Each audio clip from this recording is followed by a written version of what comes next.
Magandang buhay mga katiyats. Ang ating episode ngayon ay tungkol sa sinasabing 170 banks all over the world kung saan nariyan nakadeposito ang bilyong-bilyong halagang mga gold bars ng ating dating Apo Lakay. At bago tayo mag-umpisa ay atin muna gunitain o sariwain ng mga sinasabi nitong mga prominenteng taong ito. We are ready to open and bring back. Sabi niya, pati yung gold bars. It's for $987 billion. 400,000 metric tons are in the Central Bank of the Philippines. There's over 200,000 metric tons in Union Bank of Switzerland.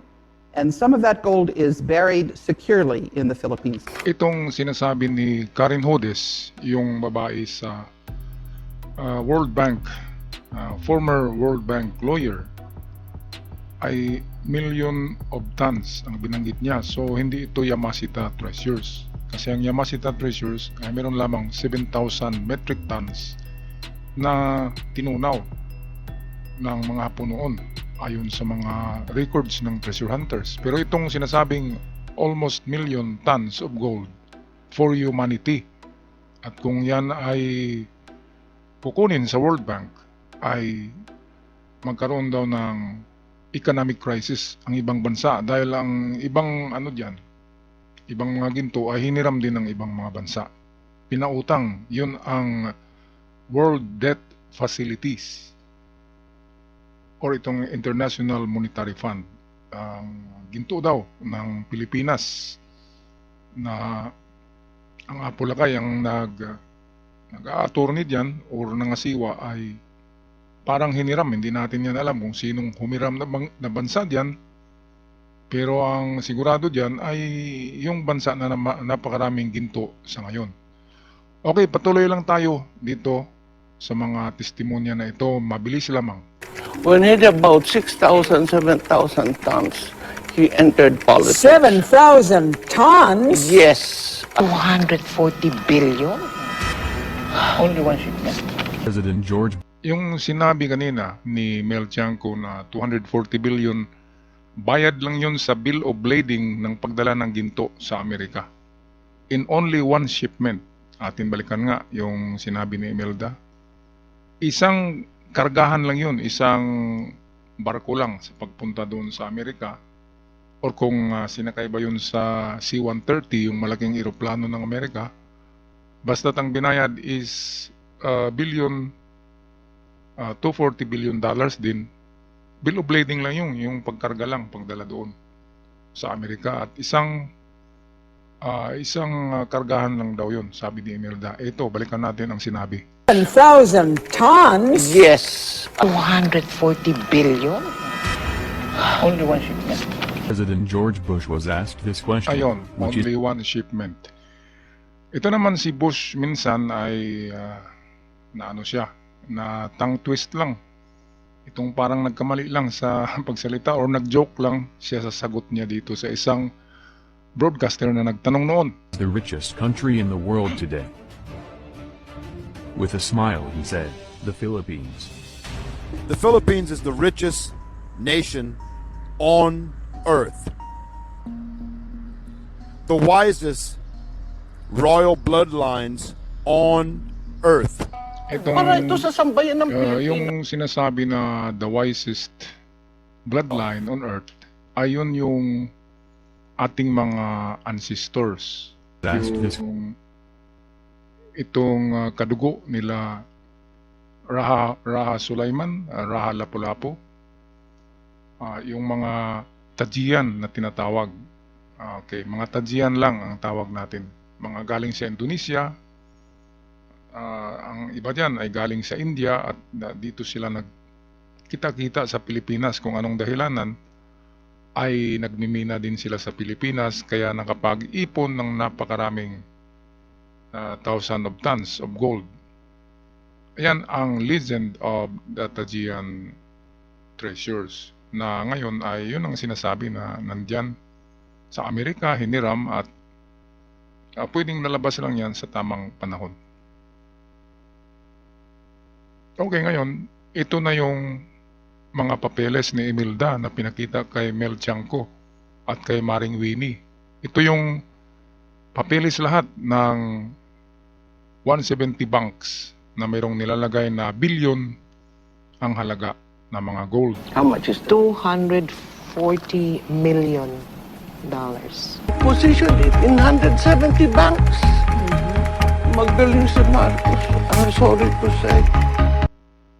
Yun, sabi ni Imelda, ay pinosisyon ni Marcos 170 banks para hindi kaagad makuha ng ninuman kung merong halimbawa ay magkagira ang isang bansa at makuha ang mga gold na yan, ay meron pang ibang bansa na matira. Kaya ganyang parang Japanese treasure din, no? Kinalat, hindi ibinaon sa isang baunan lang. Kinalat sa ganon din ng ang Imperial Treasure Site ay 175 treasure site. Ito ay 170, parang ganun nga. Parang kinopya lang, di ba? Napakagaling na pag-iisip ng Apo Lakay. Ngayon iniisip ko kung ito'y hoax lang o ito'y gawa-gawa lang, bakit ganyan kakapal ang mga papeles? Saan ang galing ang mga papeles na yan? Ayan, may mga numero pa.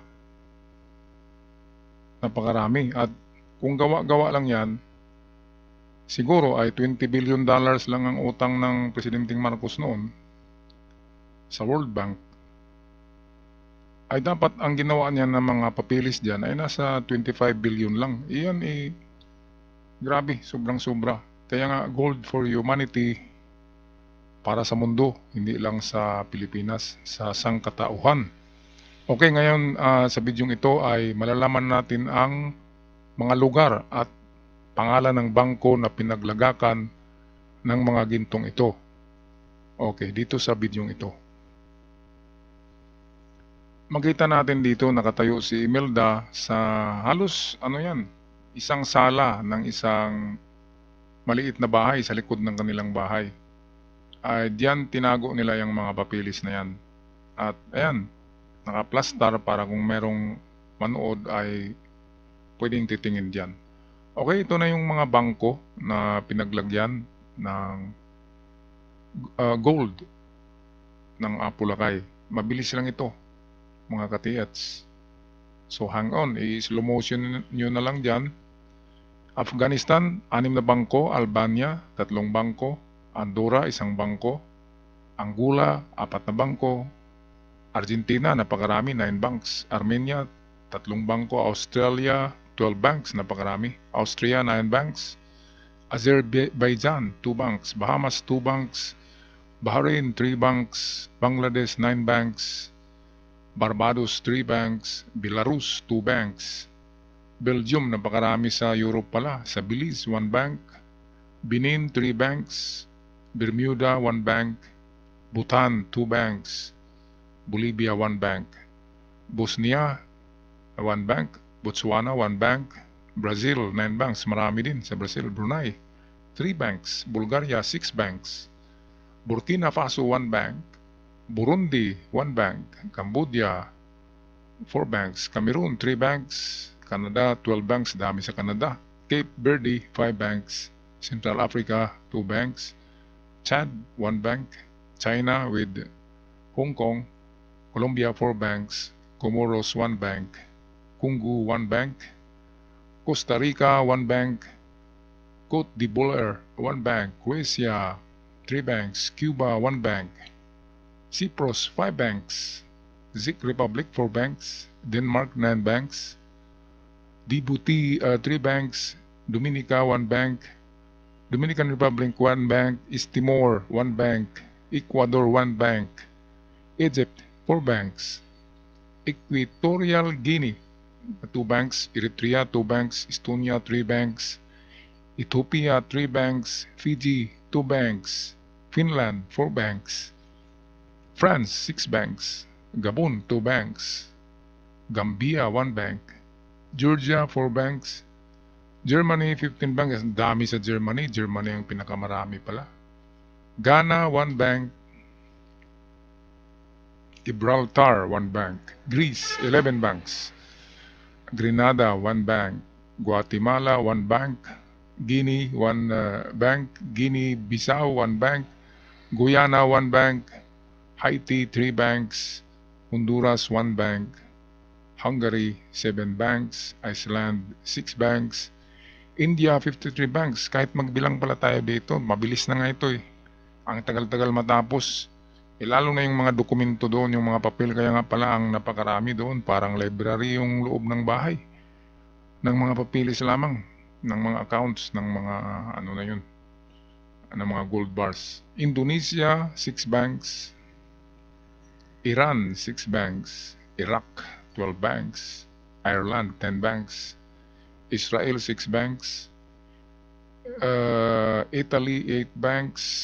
Jamaica, 2 banks. Japan, naku, sa Japan pala yung pinakamarami, 38 banks. Ngayon kung hindi ito makuha ng Pilipinas, kung nandyan sa mga bangko, ay napakaswerte ng Japan. Bakit kaya dinamihan ni Marcos paglagay sa Japan? Sa palagay niyo mga katiyats. Kasi karamihan sa gold na yan ay galing sa Yamashita, di ba?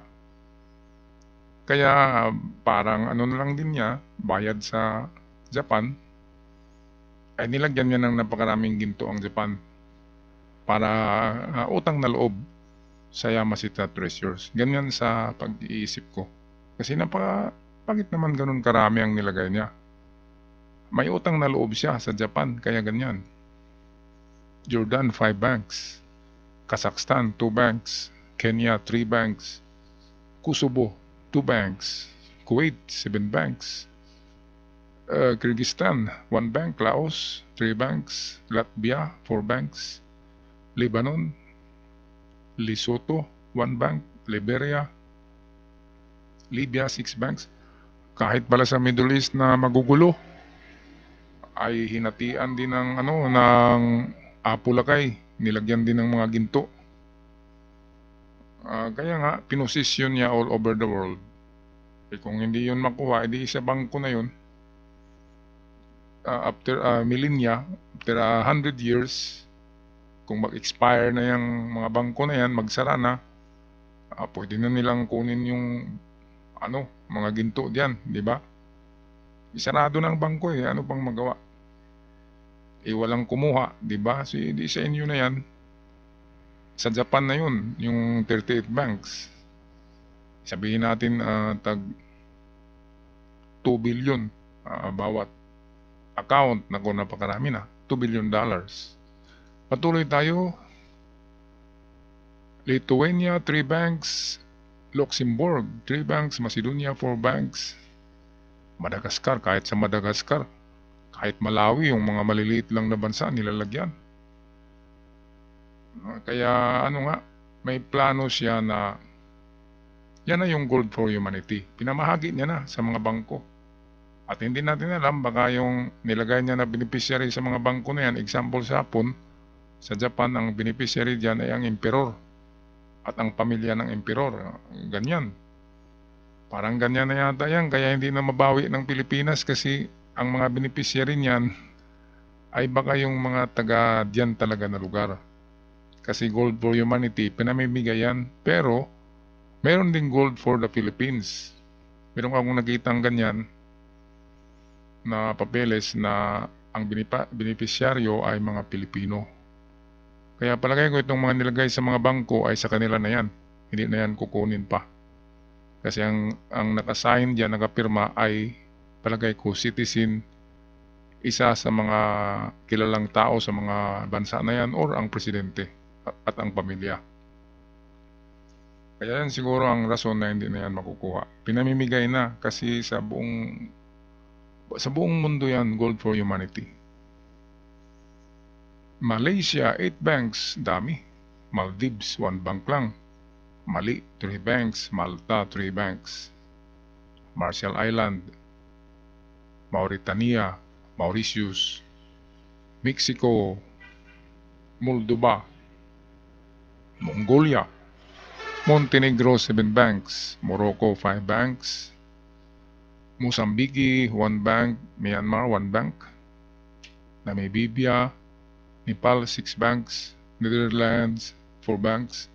New Zealand, 6 bank. Nicaragua, 1 bank. Nigeria, 4 banks. North Korea, kanina pa tayo nagbasa, hindi matatapos eh. Oman, 3 banks. Pakistan, 16 banks. Panama, 4 banks. Papua New Guinea, 2 banks. Paraguay, 1 bank. Peru. Philippines, 17 banks pala sa Pilipinas. Ang alam natin ay Central Bank lang. Ang nilagyan ng napakarami. 17 pa lang. 17 pala. Ngayon ko lang nalaman na 17 banks pala ang nilagyan sa Pilipinas. Okay din, pero mas marami talaga sa Japan. Hinatian talaga ni Apple kayang Japan dahil 7,000 metric tons naman ang nakuha ng Pilipinas sa Yamashita. So ito, Poland, 6 banks. Portugal, 8. Qatar, 2. Romania, 12. Dami din eh. Russia, 9. Rwanda, St. Kitts, St. Lucia, 2 banks. Samoa, 1 bank. San Marino, 1 bank. Sao Tome, Principe, 2 banks. Saudi Arabia, 6 banks. Senegal, 2 banks. Serbia, 11 banks. Sierra Leone, Singapore, 3 banks. Singapore, 3 banks. Slovakia, 8 banks. Slovenia, 2 banks. Solomon Island, kahit tong Solomon Island, ang liit-liit lang yan, meron din palang nilagay niya. Parang sa tingin ko, ikinalat na parang treasure. Instead na ibaon, ilagay sa bangko para safety. Ngayon ang tanong, sino ba ang pumirma? Sino ba ang beneficiaryo doon na pangalan? At sa palagay ko ay hindi na sila. Hindi na mga Marcos, kundi yung mga tao sa lugar na yun. Kasi ito na pala yung Gold for Humanity. Yung nilalagay niya sa mga bangko, sa palagay ko lang to nilalagay niya sa mga bangko all over the world. Kaya pala ikinalat niya. Kasi yan na yung paghati niya sa ginto, sa pamimigay niya through banks. At baka merong kasunduan niya na pag hindi nakuha niya muli, ay pwedeng doon na yan. Pwedeng South Korea nang magmay-ari niyan. Pwedeng Japan na. Kung saan nakalagay yung mga ginto, sila na yung may-ari. Automatic. Napakagaling, no? Napakagaling na plano yan. Sa Spain, merong 14. Sri Lanka, Sudan, Suriname, Swaziland. Naku, ano bang mga lugar ito? Kahit mayaman na lugar, Switzerland, binigyan din. Syria, walang pili oh. Tajikistan, kahit sa Russia, binigyan din. Thailand, 5 banks.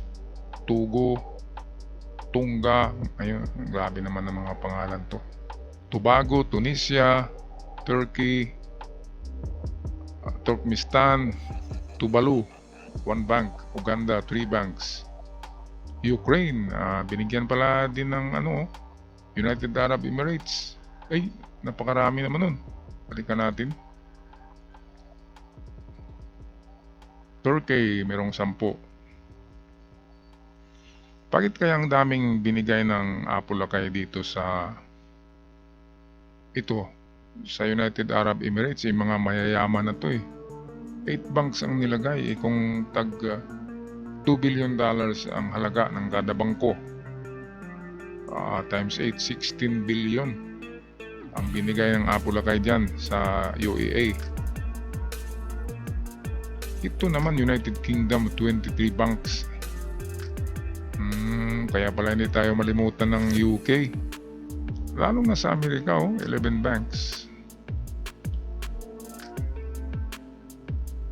Okay, Vatican. Ay, binigyan din pala ang Vatican Venezuela, Vietnam, Yemen, Zambia, Zimbabwe, at yun ang panghuling bangko, ang Zimbabwe, na nakalagay sa listahan ng mga bangko.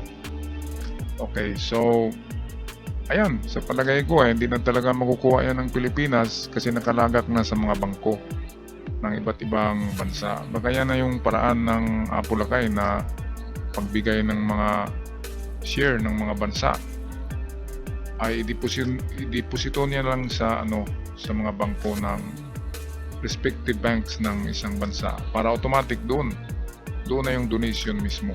Hindi natin alam ang mga terms nila dyan. Kaya naipalagay ko lang. Ilang countries ba tayo sa buong mundo? So 170 ang nilagyan. So halos lahat ay nabahagian. Lahat ay may parte ng Gold for Humanity. Kasi kung mag-expire yan, doon na yan mapunta sa mga bansang yan. Automatic. Napakagaling na plano. Kaya pala, hintay na hintay tayo ng Gold for Humanity. Parang dinonate na yan ni Apulagay sa mga bansa eh. Baka ang mga beneficiaryo niyan ay ang mga king and queen or president ng mga bansang yan. Pero one thing for sure ay meron siyang binigay sa pamilya niya at merong beneficiaryo sa kanyang pamilya. Halimbawa, ang kanyang asawa, yung mga anak niya ay meron yan. Meron yan, personal.